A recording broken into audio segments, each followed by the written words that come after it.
بتحبي العيش التوست دايما بتحبي تعمليه طازه؟ تعالي ادخلي شوفي انا ازاي عملته في البيت. سهل جدا وبسيط وحاجه كده في منتهى الجمال، وهقولك ازاي ينجح معاكي وازاي يطلع بالجمال ده. شايفين العيش جميل ازاي؟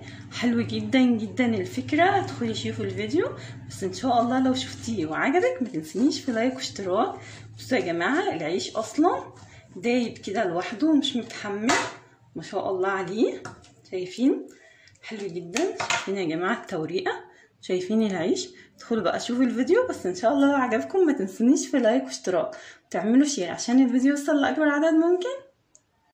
بسم الله الرحمن الرحيم، والصلاه والسلام على اشرف المرسلين. ازيكم يا حبايبي؟ عاملين ايه؟ النهارده ان شاء الله هنعمل التوست في البيت من غير محسن خالص يا جماعه، باذن الله هيطلع معاكي في منتهى الجمال. بس امشوا على الخطوات كده. هنقول بسم الله ونشوف مقاديرنا. عندي هنا كوبايتين 2 من الدقيق المنخول، دقيق جميع الاغراض. عندي معلقه صغيره خل، عندي معلقتين 2 صغيرين زيت، يبقى معلقه صغيره خل، 2 معلقه صغيره زيت، كوبايه الا ربع من الحليب.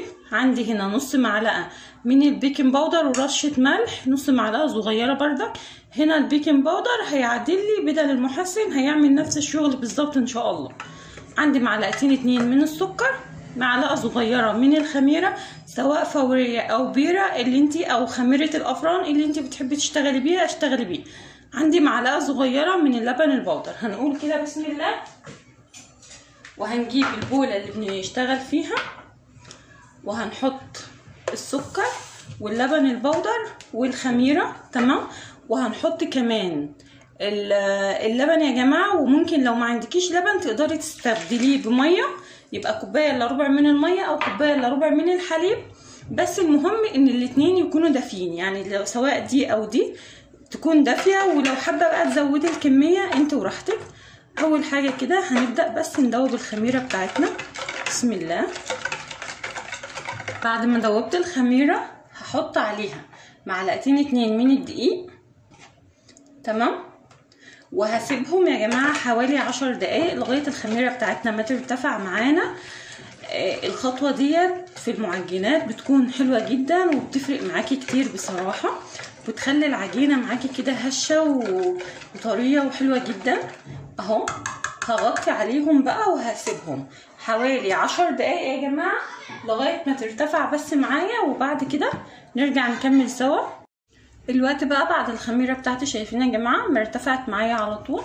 هنقول كده بسم الله بقى ونحط الخل وكمان الزيت، وهنحط البيكنج باودر والملح، وهنبدأ نضيف الدقيق بتاعنا يا جماعة شوية كده بشوية. ممكن تحتاجي تاني زودي، مش عايزة اكتر من كده انت وراحتك، يعني حسب العجينة ما هتاخد معاكي. ممكن تحتاجي تزودي وممكن لا، ولو انت عايزة تضعفي الكمية بقى براحتك.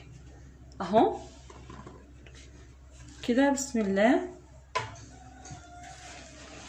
عجنيها كويس. هي عامة هتكون عجينة بتلزق نوعا ما كده بسيطة يا جماعة، مش هتكون مرقة قوي، تمام، ولا يابسة قوي. عجينة طرية كده خفيفة اهو. هي ان شاء الله لو مظبطة المعيار بتاعك صح مش هتحتاجي تزودي ولا هتحتاجي تقللي.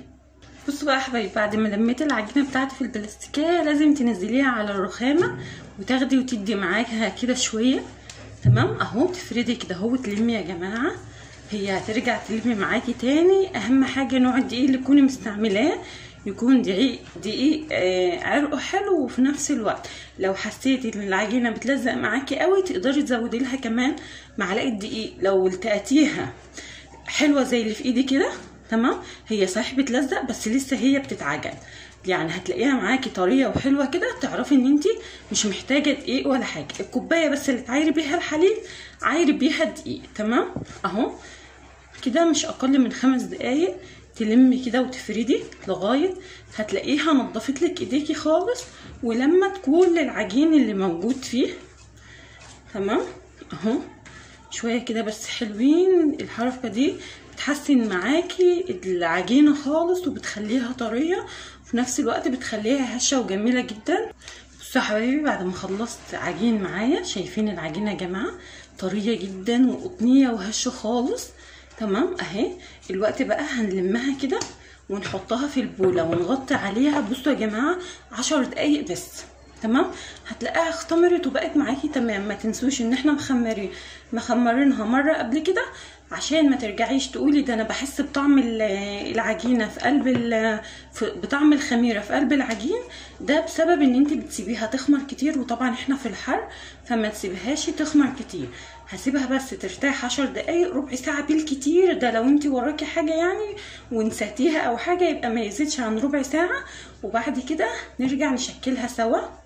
يا حبايبي بعد العيش بتاعي ما اختمر كده تمام، هكون مجهزه هنا جنبي طبق وفيه شويه من الزيت. هبل صوابعي كده يا جماعه اهو، وانا بشيل العيش كده. تمام كده، خلي ايديكي فيها شويه من الزيت. وبعدين هبل كمان المفرش شويه زيت كده صغيرين، او الرخامه، مفيش اي مشكله، المتاح عندك اشتغلي عليه. تمام، وهبدأ افرده بس بايديا. شايفين هي العجينة لينة خالص اهو يا جماعة وطرية. ولما بيكون العيش بتاعك العرق بتاعه جديد بيمتص السوائل على فكرة. مش بتحتاجي ان انتي تزودي دقيق ولا اي حاجة خالص، هو بيرجع لنوع الدقيق. لو الدقيق بتاعك العرق بتاعه خفيف يبقى ممكن تزودي كمان معلقه دقيق بس، وانتي بتعجني انت هتحكمي. وبعدين هبدا الف كده تمام، واضغط كده اهو زي ما نكون بنعمل العيش الفينو بالظبط اهو كده. وتضغطي ايديكي تشتغل لقدام كده يا جماعه كده. تمام اهو كده. وبنيجي هنا ونمسكه بقى كولاته نقفله بالمنظر ده كده اهو كده يا جماعه. تمام، وبعد كده هرجع افرد تاني. بس هتحسي بقى ان العجينه شدت معاكي شويه في الوقت ده، ممكن بقى نستعمل النشابه. بصوا يا حبايبي انا فردته اهو على قد ما قدرت. تمام، مش شرط خالص انه يطلع معاكي بشكل مظبوط، مفيش اي مشكله. وهنبدا بردك يا جماعه، شوفي هنلم تاني زي ما لمينا الدور الاولاني، هنلمها بردك بنفس الطريقه اهو. وايدك تضغط اهو يا جماعه. اللمه دي يا جماعه هي اللي بتخلي العيش بتاعك يبقى مفتح بقى وجميل من جوه اهو. شايفه؟ لمي بقى كده اهو وفردي اهو واضغطي. تمام كده اهو. فردها كمان بس شويه كده. بصوا يا حبايبي بعد ما لميتها، اهم حاجه الحرف ده هنرجع نقفله كويس. وهنجيب بقى الحروف بتاعتنا دي كده يا جماعه، وهندخلها كلها كده في بعضها بالمنظر ده اهو كده يا جماعه. شايفين اهو كده. لمي بس وخلي الحروف بتاعتك، شايفه انت رجعتي كورتيها عجينه تاني مفيش اي مشكله، بس احنا هنقفل حلو اهو اهو كده بالمنظر ده كده يا جماعه اهي. شايفه بقت معانا شكلها عامل ازاي اهو. وبنكون هنا بقى مجهزين. انا هحطها في قالب الكيكه عادي، مش شرط خالص ان يكون عندي قالب توست، وهحطها فيها وهنسيبها لمده 10 دقايق لغايه ما ترتاح. 10 دقايق كمان بس مش اكتر. الوقت بقى حبايبي شايفين العيش بتاعي يا دوبك 10 دقايق ويمكن اقل كمان. انا هدهن وشه بشويه من الزيت وشويه من الحليب وشويه من السكر.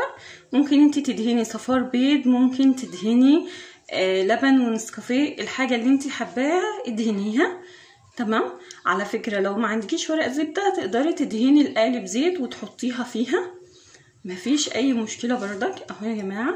بس هندهنها كلها كده، ده للتلميع مش اكتر. ولو مش حابه بردك تدهني اي حاجه مفيش اي مشكله خالص.